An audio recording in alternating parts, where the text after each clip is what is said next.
사랑과 은혜가 많으신 아버지 하나님, 주님 앞에 나와왔습니다. 주님, 이 예배를 받아주시옵소서.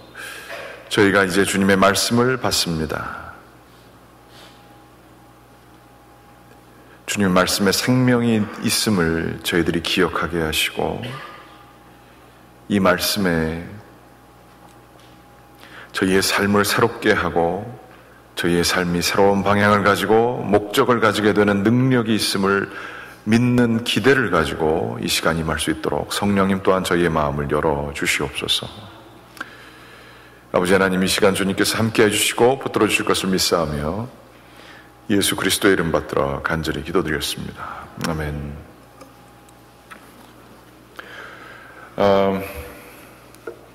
오늘 말씀은 2부 순서, 2부 예배에는 우리 김윤환 목사님, 창립 40주년 맞이해서 오시고 싶었지만 오실 수 없었습니다.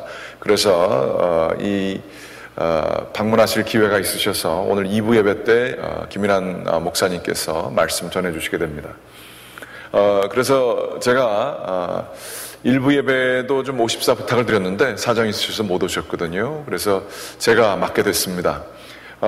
그러면서 오늘 말씀을 나누는데요. 제가 오늘 어떤 말씀을 나눌까 고민하다가 말씀을 전하는 것은 제가 지난 월요일, 화요일, 수요일 도미니카 리퍼블릭에 있는 하이티 난민 사역을 하게 됐습니다. 그래서 오늘 말씀은 두 가지 정도로 이렇게 구분되겠습니다. 크게는 하나가 제가 이 선교 보고 비슷하게 해서 그 현지 상황을 말씀드리고요. 그 현지 상황 선교 보고와 연결되어서 그 다음 오늘 말씀을 전하도록 하겠습니다. 혹시 제가 사진 보냈는데 사진 준비 혹시 되셨나요?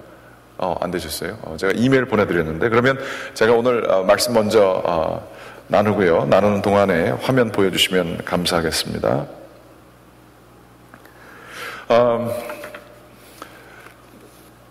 저희 교회에 2부 예배에 참석하시는 우리 원로 목사님, 연합감리교회 은퇴 목사님 김일현 목사님이 계십니다.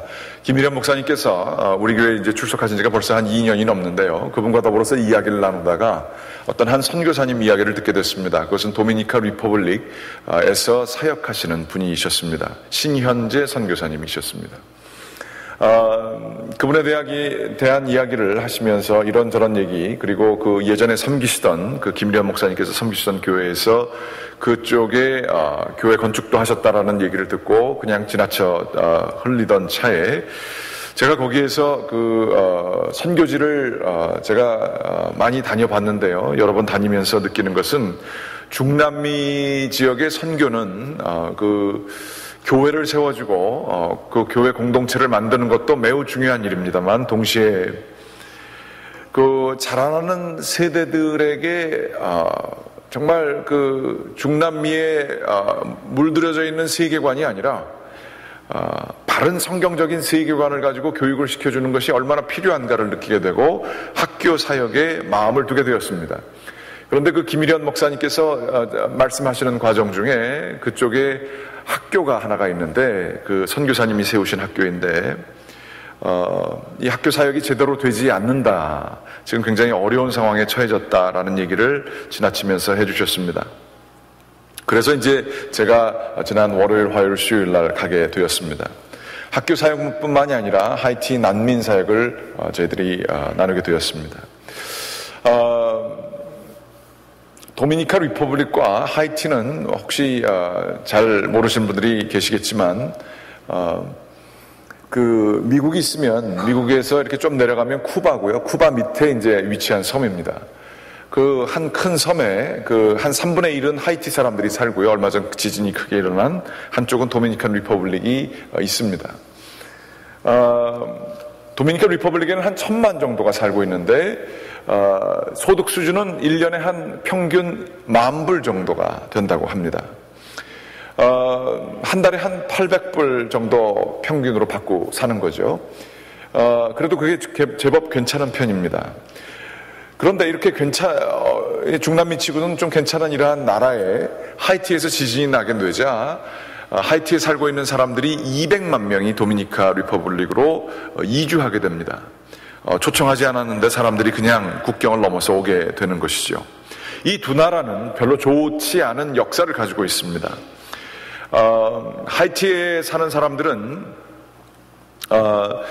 프랑스 사람들의 지배를 받아서 살았습니다. 프랑스 사람들의 식민 정책은 절대 피를 섞지 않습니다. 자기네들은 그 하이티의 산 위에서 살았고요.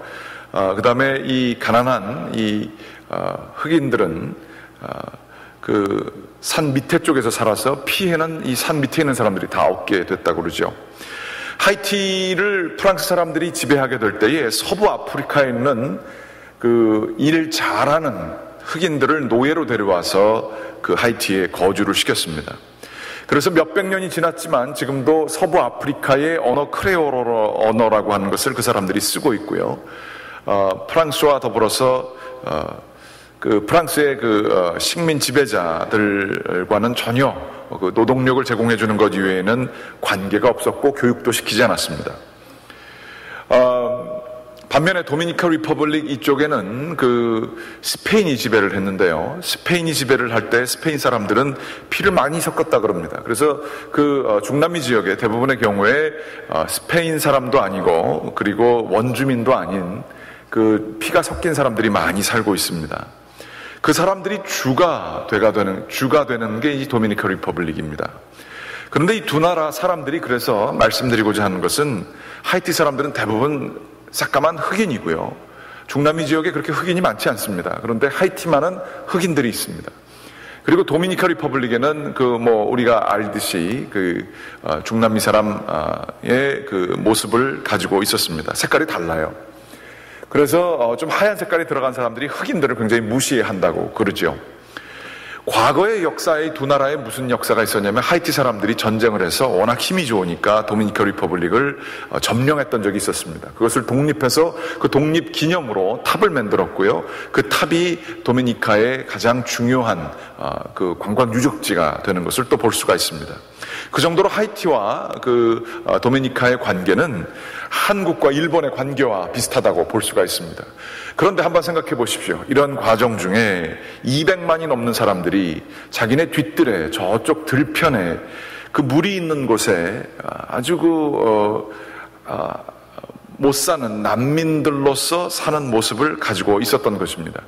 그래서 이 도미니카 사람들이 이 사람들을 별로 좋아하지 않아요. 그렇지만 이 사람들을 또 내쫓지도 못하는 것이 농장 일과 그 더운 뙤약볕에 일하는 게 너무 힘든데 이 사람들이 싸게 자기네들 대신해서 일을 해주게 되자 농작물들을 싸게 구입할 수 있었습니다. 특별히 미국에서 하이티 지진이 일어나고 난 이후에 너무 힘드니까 그 하이티 사람들을 지원을 해주는데 물품을 다 날라줄 수도 있지만 바로 옆 나라에 국경을 건널 수 있는 나라에 어느 정도의 산업 기반이 있게 되자 거기로 돈이 다 들어갔습니다. 그래서 그 돈을 가지고 하이티를 돕기 위해서 나갔던 것이죠.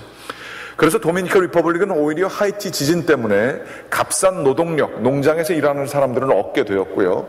그리고 도미니카는 굉장히 그 경제적으로 지금 많이 부흥돼서 현재 정권에 있는 사람들이 3,000개의 학교를 세우겠다라고 하여서 현직 대통령이 임기가 끝날 때가 됐는데 지지율이 90%가 넘는다고 합니다. 굉장한 이익을 이 하이티 지진 때문에 얻게 되었죠. 그런데도 하이티 사람들을 굉장히 싫어합니다. 하이티 자녀들을 학교에 받아주지 않습니다. 하이티 사람들을 위한 복지시설을 제공해주지 않습니다. 이 사람들이 자기 뒷뜰에 살게 되는 것을 싫어했고 도미니카 사람들과 하이티 사람들의 갈등이 있게 되면 도미니카 사람들이 공권력을 발휘해서 그 하이티 사람들을 다 내쫓아서 다른 타운으로 가게 하는 것을 볼 수가 있었습니다.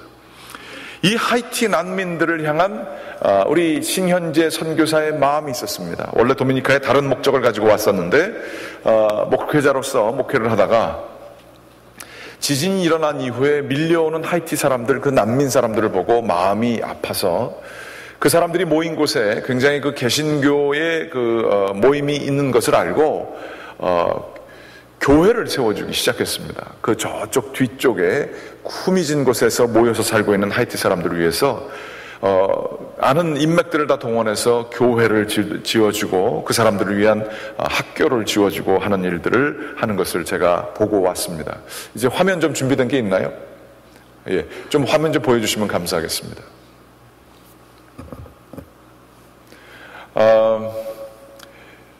여기가 지금 눈에 보여지는 게 이 하이티 난민들이 살고 있는 지역입니다. 보면은 아주 정말 쓰레기통에서 주신 것 같은 양철 판들을 이렇게 모아서 지붕을 만들고 집을 만들었습니다. 양철 지붕으로 만들어서 이 하이티 사람들이 사는 집에는 창문이 없습니다. 굉장히 90도에서 100도가 기본이거든요. 그런데 이 양철 지붕에서 사람들이 살고 있어요. 이 사람들이 주로 살고 있는 곳은 도미니카에는 그 농업 용수가 발달되어 있습니다. 그냥 물인데요. 시냇물과 같이 깨끗하지는 않고요. 지저분한 물이지만 그래도 식물들에게 뿌려서는 지장이 없는 정도의 물, 그렇지만 마실 수는 없는 물, 이런 것들이 시냇물처럼 각각 곳에 그 농사를 지을 때 쓰라고 많이 마련해 줬는데, 이 농업 용수 있는 곳에 이제 이 난민촌이 형성이 되어 있습니다. 그 물로 거기서 샤워하고요, 그 물로 끓여서 쓰기도 하고요, 가능하면 식수는 사서 먹으려고 그러는데 그것도 쉽지 않고, 식수를 들고 걸어와야 되거든요. 그런데 그게 한 몇 킬로 이상이 되는 데를 이 사람들이 그래도 모여서 이렇게 살고 있습니다. 이 전형적인 하이티 난민촌입니다. 그 다음 모습 보여주시면 감사하겠습니다. 저 뒷모습 보여주시는 분이 이제 선교사님이시고요. 여기 이 하이티 난민들 이렇게 이러한 양철로 된 지붕, 이런 곳을 볼 수가 있습니다. 저 파란색 옷 입은 조그만 아이, 이 모습이 좀 보이는지 모르겠어요. 얘가 어디서 윗도리는 주워 입었는데 바지를 안 입었더라고요. 그래가지고서 기저귀도 안 차고, 기저귀라는 건 뭐 상상할 수도 없죠. 신발 없습니다. 다 신발 없습니다. 하이티는 지금 전 세상에서 가장 가난한 지역이라고 그러죠. 그래도 이 사람들이 하이티보다는 이렇게 살아도 도미니카가 나을 것 같아서 이쪽으로 와서 저 양철 지붕 밑에서 살고 있습니다. 요게 비행기 타고 3시간 반만 가면 있는 현실입니다. 그 다음 모습 좀 보여주시죠. 이게 뭐냐면요, 우리 물병, 플라스틱 병, 페트병이라고 그러죠. 그것을 다 모아서 이렇게 재활용하기 위해서 모아둔 건데요. 이 선교사님이 주로 사역하는 곳이 바로 이 쓰레기장, 그러니까 우리식으로 한국식으로 얘기하면 난지도죠. 난지도 옆에서 원래 시작이 도미니카 사람들 중에서 가장 최저 소득층, 극빈자층을 위해서 사역을 했었어요. 이렇게 쓰레기 산이 있는데, 그래서 그 옆에 선교센터 하나 조그만 게 있었는데, 이 쓰레기 태워서 냄새가 이렇게 날라오면 코에 그냥 다 비닐을 태운 거니까 얼마나 독해요. 그런 게 다 들어오는 상황 속에서 그 사람들을 섬기고 있었습니다. 그런데 이분이 하이티 사람들을 보게 된 것은 이 쓰레기를 줍고 가장 가난하게 사는 이 도미니카 사람들이 사는 삶의 터전에 하이티 사람들이 갑자기 밀려 들어온 거예요. 쓰레기장에서 먹을 것을 얻기 위해서. 그래서 이제 그 사람들을 위한 사역이 열려지게 된 것이죠. 이렇게 쓰레기가 있습니다. 그 다음 화면 좀 보여주시죠. 그 다음 거 좀 보여주세요. 이거 다음에 그러면 다 앞으로 다시 보여주세요. 제가 뭐 하나를 빼먹은 것 같습니다. 아까 그 화면 좀 쓰레기장 이후 거 좀 보여주십시오.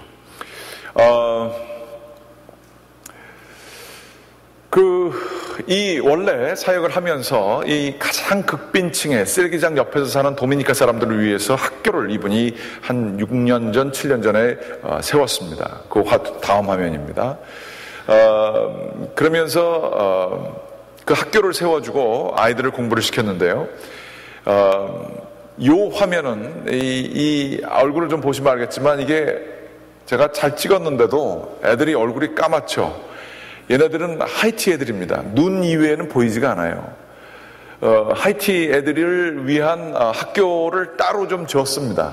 도미니카 애들을 위한 학교를 제일 먼저 줬고, 이건 하이티 애들을 위한 학교를 줬어요.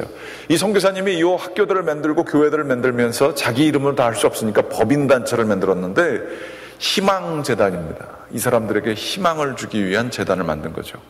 이렇게 하이티 아이들뿐만 아니라 하이티 사람들이 이렇게 새까맣니다. 아프리카에서 얼마 전에 온 사람들처럼 이렇게 새까맣니다. 근데 재밌는 게 우리가 알고 있는 흑인들 같은 경우는 이렇게 코도 크고 이렇게 생기고 키도 좀 작고 이럴지 모르겠는데, 하이티에 살고 있는 모든 흑인들은 키가 굉장히 커요. 잘 못 먹었는데도 근육이 많습니다. 조금만 먹으면 일들을 그렇게 잘한다고 그래요. 이유가 뭘까? 이렇게 좀 잠깐 찾아보니까 그 노예 상인들이, 프랑스 사람들이 서부 아프리카 10개국에서 이 사람들을 데리고 올 때 일 잘하고 싸움 잘하는 사람들을 데리고 왔습니다. 그래서 이 종족들이, 이 아프리카에서 오신 분들이 굉장히 자존심도 세고요. 싸움도 잘하고 근육도 있고 뭐 이런 분들이에요. 이 아이들을 이제 신현재 선교사님이 도미니카에 있는 하이티 사역들, 이 사람들을 위해서 노란 옷, 희망을 보여주면서 사역을 하고 있고요. 그 다음 거 보여주십시오.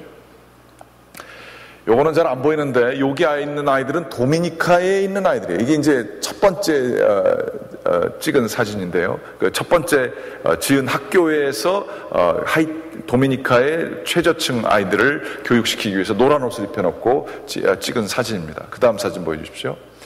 이게 전형적인 한 5,000불 주면은 질 수 있는 도미니카에 있는 하이티 난민들을 위한 교회입니다. 이 교회의 기능은 여러 가지가 있는데, 첫째는 하이티 사람들이 TV 뭐 이런 거 전기가 들어오지 않는 집에서도 대부분 살아요. 그러면서 이분들이 갈 데가 없잖아요. 밤에 일하고 와가지고 일주일에 4번 교회 나옵니다. 목사님은 없어도 사람들은 그냥 모여가지고 같이 찬양하고 노래 부르고 이렇게 모입니다. 아주 한국의 옛날 시골 교회 모습을 생각하시면 됩니다. 사람들의 동네 회관이자 교회입니다. 거기서 같이 찬양 부르고 살고 있고요. 낮 시간에는 도미니카 학교를 갈 수가 없으니까 애들이 그냥 놀고 있는데 그 아이들을 모아다가 교육을 시켜줍니다.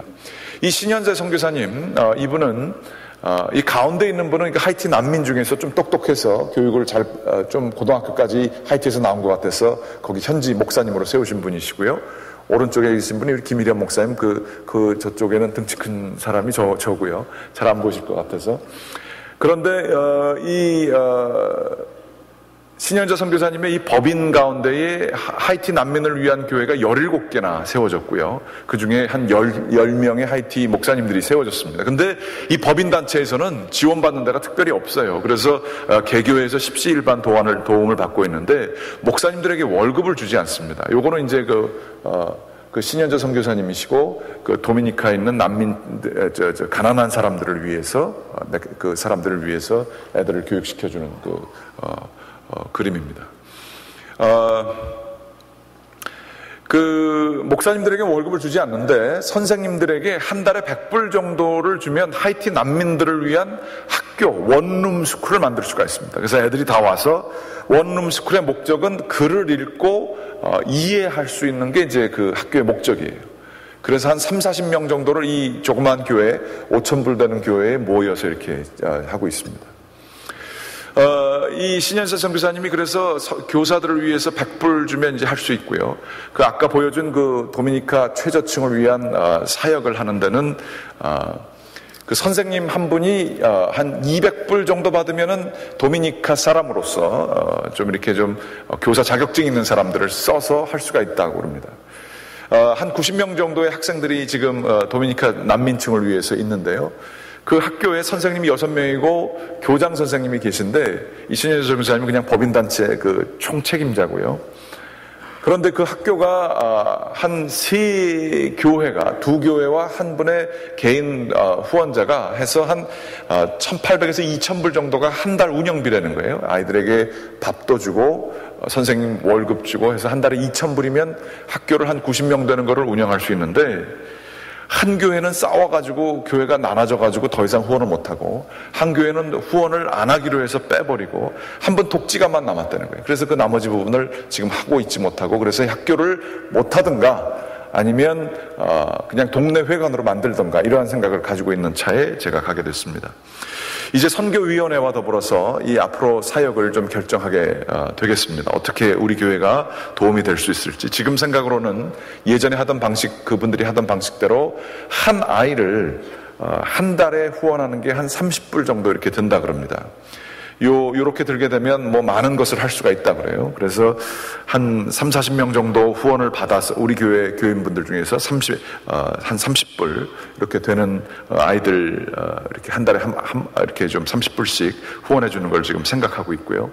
조금 더 마음을 쓰실 수 있는 분은 하이티 난민들을 위해서 한 달에 100불 정도 주면 한 대여섯 교회 정도가 지금 아이들이 그냥 낮 시간에 놀고 있어요. 그런데 그거를 다 모아가지고 교육을 시킬 선생님이, 그래도 하이티에서도 조금 배운 사람들이 선생님을 해야 되는데 그 사람들은 월급을 줘야 여기 와서 일한다는 거예요. 그래서 근데 그분들이 한 달에 100불인데 조금 마음 있는 분들은 그렇게 또 할 수도 있겠습니다. 요것들은 공식적으로 앞으로 교회에 재가를 얻어서 그렇게 좀 추진해 볼까 그러면서 기도하고 있습니다.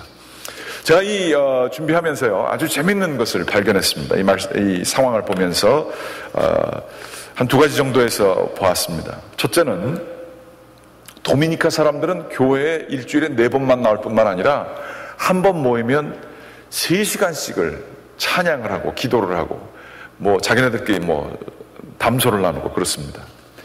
그런데, 도미니카에 있는 현지 도미니카 사람들은 교회를 세워놨는데 이게 오래된 역사를 가지고 있어도 30-40명 이상 되는 교회가 별로 없습니다. 그리고 이 사람들은 모여서 그렇게까지 열심히 찬양하지 않는다고 합니다. 그러면서 이게 민족성이 달라서 그런 건가? 라는 생각을 좀 많이 했습니다. 근데 민족성이 달라서가 아니라, 그런 것도 기여하는 바가 있겠지만 가장 중요한 것은 이 사람들의 열정이, 교회를 향한 열정이 어디서 나왔을까? 이 난민들이. 하이티에 있는 사람들도 그렇게 또 열심히 하지 않는데요. 이 난민들이 왜 그렇게 열심히 할까? 그런 이야기를 하고 또 제가 묵상을 하던 중에 얻게 된 것은 이 사람들에게, 이 난민들에게 따뜻한 공간이 마련되고 같이 모일 수 있는 곳, 그 외로움과 어려움을 나눌 수 있는 곳은 교회밖에 없는 거예요. 그러면서 간절한 심령으로 같이 뜨겁게 찬양을 부르는 것을 제가 보고 왔습니다. 근데 도미니카에 있는 교회들은 잘 안 돼요. 우리도 멕시코의 티즈민의 교회, 자매 교회가 있지만 잘 안 돼요. 그렇게까지 많은 사람들이 간절함을 가지고 신앙생활을 하지 않아요. 그러한 것을 보면서 생각에 이렇게 좀 잠겼는데요. 그런데 이제 신현재 선교사님과도 대화를 하던 중에 이런 얘기를 하게 됐습니다. 이 신현재 선교사님이 젊고 굉장히 열심이고 신실하신 분이십니다. 아주 너무 마음에 드는 그러한 선교사님이신데, 이 선교사님 고민이 있어요. 고민이 뭐냐면 좀 목사님들에게 자기가 좀 잘해주고 싶다는 거예요. 그런데 이게 제일 중요한 게 자생적으로 자기 교회라고 생각하고 열심히 해야 되는데, 돈을 주게 되면 돈 주는 이 선교사를 하나님처럼 자기를 생각하게 된다는 거예요. 어려움이 있으면 하나님께 기도할 생각을 안 하고 자기한테 달려와가지고 돈 달라고 한다는 거예요. 웬만하면 자기는 돈 주지 않는답니다. 목사님들 돕고 싶지만 돈 주지 않는데요. 자기가 하나님 위치에 가게 될까봐, 또 자기도 사람들에게 돈 나눠주다가 자기가 사람들을 도와주는 하나님 위치에 서게 될까봐 하고 싶지 않대요. 그런데 마음은 안타깝대요. 너무나 할 일들이 많대요. 아직도 교회를 세울 곳이 너무나 많다고 그래요. 그런데 이분이 다른 선교사님들, 나이 드신 선교사님들 이렇게 보니까 좀 실망스러운 게 있더래요. 사역은 별로 안 하고 모금하시러 바깥으로 이렇게 돌아다니시는 분들이 많대요. 한 3분의 2 정도의 시간을 미국이나 한국이나 이쪽을 방문하시면서 이제 기금 마련을 한다고 그거 필요하겠지만 그것만 하시면서 사역을 제대로 열심히 하지 않으신다는 거예요. 그래서 자기는 아무런 줄도 없대요. 어디 교단도 확실히 소속이 지금 불분명합니다. 그런데 저같이 이제 찾아가는 사람도 있지만 이렇게 다른 데로 기금 마련하러 다니지 않으면 어렵다는 거예요. 이게 선교의 현실입니다. 그런데 이런 상황 속에서 자기가 기도하는 게 있다는 거예요. 돈에 의지하지 않게 도와주시옵소서. 하나님께서 모든 것을 채워줄 수 있음을 제가 좀 여지껏 또 지켜주셨으니 앞으로도 계속 그렇게 살게 해주십시오. 그러면서 그런 고민을 솔직하게 우리 김일영 목사님과 저에게 나눠주시는 이 선교사님의 얘기를 듣게 되었습니다. 얼마나 감사했는지 몰라요. 그런 얘기를 하시니까 그냥 더 도와주고 싶더라고요. 그러면서 그렇게 간절히 하면서 하나님이 이 모든 것을 하시는 것을 자기가 보고 싶고 그렇게 자기는 선교 사역하고 싶다는 얘기를 듣게 되었습니다. 이분도 사모님이 갑상선 암으로 초기 갑상선 암 진단을 받았고요. 한국에서 치료를 하려고 그러는데 그 암 수술 잘못하면 고생도 한다 뭐 이런 얘기도 들어서 뭐 어떻게 할까 그러다 안 하고 왔는데 아무런 대책 없이 식이요법 하나 믿고 지금 이 도미니카에서 그냥 사역하고 계십니다. 아이 하나를 그냥 이 도미니카에서 거의 10년 동안을 8년 동안을 키워서 이제 그러고 있습니다. 자기네들도 굉장히 어려운데 하나님만 믿으면서 사역을 하고 싶다. 그러면서 이분을 통해서 하나님께 주신 비전이 뭐냐면 하이티 난민들에게, 도미니카 사는 하이티 난민들에게 이분이 말씀이 나눌 기회가 있으면 꼭 한대요. 서부의 아프리카, 자기네가 가본 적도 없고 자기네 조상이 왔다 그러지만 몇백 년 전에 와서 상관도 없는 그 서부 아프리카의 10개국의 이름을 사람들에게 다 외우게 시킨답니다. 이분이 세운 교회, 많은 교회들마다 거기에 보면 세계 지도가 있는데 이 도미니카하고 거기가 가운데고요. 꼭 서부 아프리카가 어디 있는지를 보여준다 그럽니다. 그러면서 이분들에게 얘기하기를 당신들 난민이지만 난민이어서 축복받았습니다. 왜냐하면 그래서 하나님을 알 수 있기 때문입니다. 그리고 난민으로서 생존하는 것을 생존하기 위해서 산다고 생각하지 마시고 저 서부 아프리카에 하나님을 모르는 사람들이 많습니다. 여기서 훈련 잘 받으시고 선교사로 나가십시오. 그리고 그 사람들에게 그런 꿈을 심겨줍니다. 하이티로 돌아가서 고향으로 돌아가서 살 생각하지 말고 당신들이 나가야 될 미래의 고향 저 서부 아프리카 10개 이름을 다 사람들에게 외우게 하면서 거기 가서 사역하라고 지금 그렇게 훈련을 목사님들과 평시도 지도를 시킨다고 하는 거예요. 저는 이분의 메시지를 들으면서 참 이게 기독교의 핵심 메시지다 하는 생각을 해보게 되었습니다. 성경은 난민들의 역사입니다. 아브라함이 난민이었습니다. 자발적인 난민이었죠. 아버지 본토 친척집을 떠나 이스라엘로 오게 되었습니다. 이스라엘 땅에서 살면서 그 현지인들과의 갈등의 역사가 구약의 역사의 대부분입니다. 거기에 있는 현지인들, 그 여리고에 사는 사람들, 에돔 사람, 모압 사람, 그 사람들과의 갈등의 역사, 계속해서 누가 주도권을 갖느냐 하는 역사가 대부분의 역사예요. 예수님께서는 난민으로 이 세상에 오셨습니다. 하늘 본향을 다 버리시고 아무도 자기가 누구인지를 이해해 주지 못하는 이 땅에서 외롭게 우리가 돌아가야 될 하나님 나라가 어딘지를 선포하셨고 하나님 나라의 통치를 얘기하셨고 그것대로 살게 하시고 그 나라로 사람들을 초청하셨습니다. 그런데 그 나라가 무엇인지 아는 사람들이 별로 없었습니다. 모세도 마찬가지입니다. 모세가 가장 고민했던 것은 어디를 본향으로 잡을까 하는 것이었습니다. 원래 그 땅에서 이 모세가 이 이스라엘 땅에서 왔지만 하나님의 약속의 땅이었지만 이제 사람들이 애굽에서 살게 되면서 노예 생활에서 그 사람들이 이끌고 나와서 난민처럼 40년 동안을 돌게 하다가 이스라엘로 다시 돌아가게 할 때에 가장 큰 고민은 무엇이었냐 하면 다른 것이 아니라 이 사람들이 애굽의 고기 가마를 그리워했어요. 우리 배경, 성교 배경으로 하면 하이티로 돌아가는 거, 뭐 이런 거, 그 뒤에 있는 고향, 이것들을 상당히 원했다는 거예요. 그러나 모세는 이 사람들과 싸우면서 하나님께서 약속하신 미래의 땅, 약속의 땅을 얘기하며 그 땅으로 사람들의 마음을 옮길 것을 간구를 했습니다. 여기서부터 우리 기독교 신앙의 형태의 핵심이 나옵니다. 뭐냐? 이 세상은 우리의 살 곳, 우리의 고향이 아니다. 우리는 나그네이고 난민이며 우리가 갈 곳은 바로 하나님 나라, 거기에 본향이 있다. 이 모세와 아브라함과 그 이후의 모든 그 신앙의 선배들, 그리고 우리 주 예수 그리스도의 경험, 이러한 그 사역, 이러한 것들을 통해서 우리들은 하나님 나라를 본향으로 바라보고 사는 사람인 것을 보게 됩니다. 오늘 말씀을 잠깐 보도록 하겠습니다. 오늘 말씀 보시게 되면 같이 한번 읽어보실까요? 이 사람들은 다 믿음을 따라 죽었으며 약속을 받지 못하였을 때 그것들을 멀리서 보고 환영하며 또 당에서는 외국인과 나그네임을 증언하였으니 그들이 이같이 말하는 것은 자기들이 본향 찾는 자임을 나타냄이라. 그들이 나온 바 본향을 생각하였더라면 돌아갈 기회가 있었으려니와 그들이 이제는 더 나은 본향을 사모하니 곧 하늘에 있는 것이라. 이러므로 하나님이 그들의 하나님이라 일컬음을 받으심을 부끄러워하지 아니하시고 그들을 위하여 한 성을 예비하셨느니라. 아멘. 하나님 아버지가 자기의 본향임을 깨닫게 되었다라고 하는 것입니다. 아브라함의 이야기도 마찬가지입니다. 아브라함이요, 자기 아버지 땅을 떠났어요. 하나님 말씀 믿고.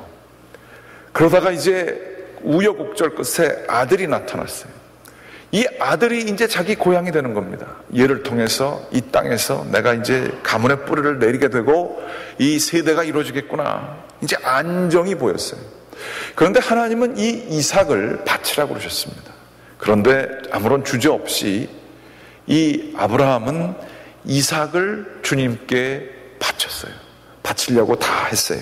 여러분이 아시는 것처럼 아브라함의 마음속에는 무엇이 있었길래 자기의 미래, 자기의 생명보다 더 귀중한 100세에 얻은 그 젊은 아기 그토록 기다려왔고 내 생명이 이 아이를 통해서 연장될 수 있는 이 미래를 왜 바쳤을까요? 왜 바치려고 그랬을까요?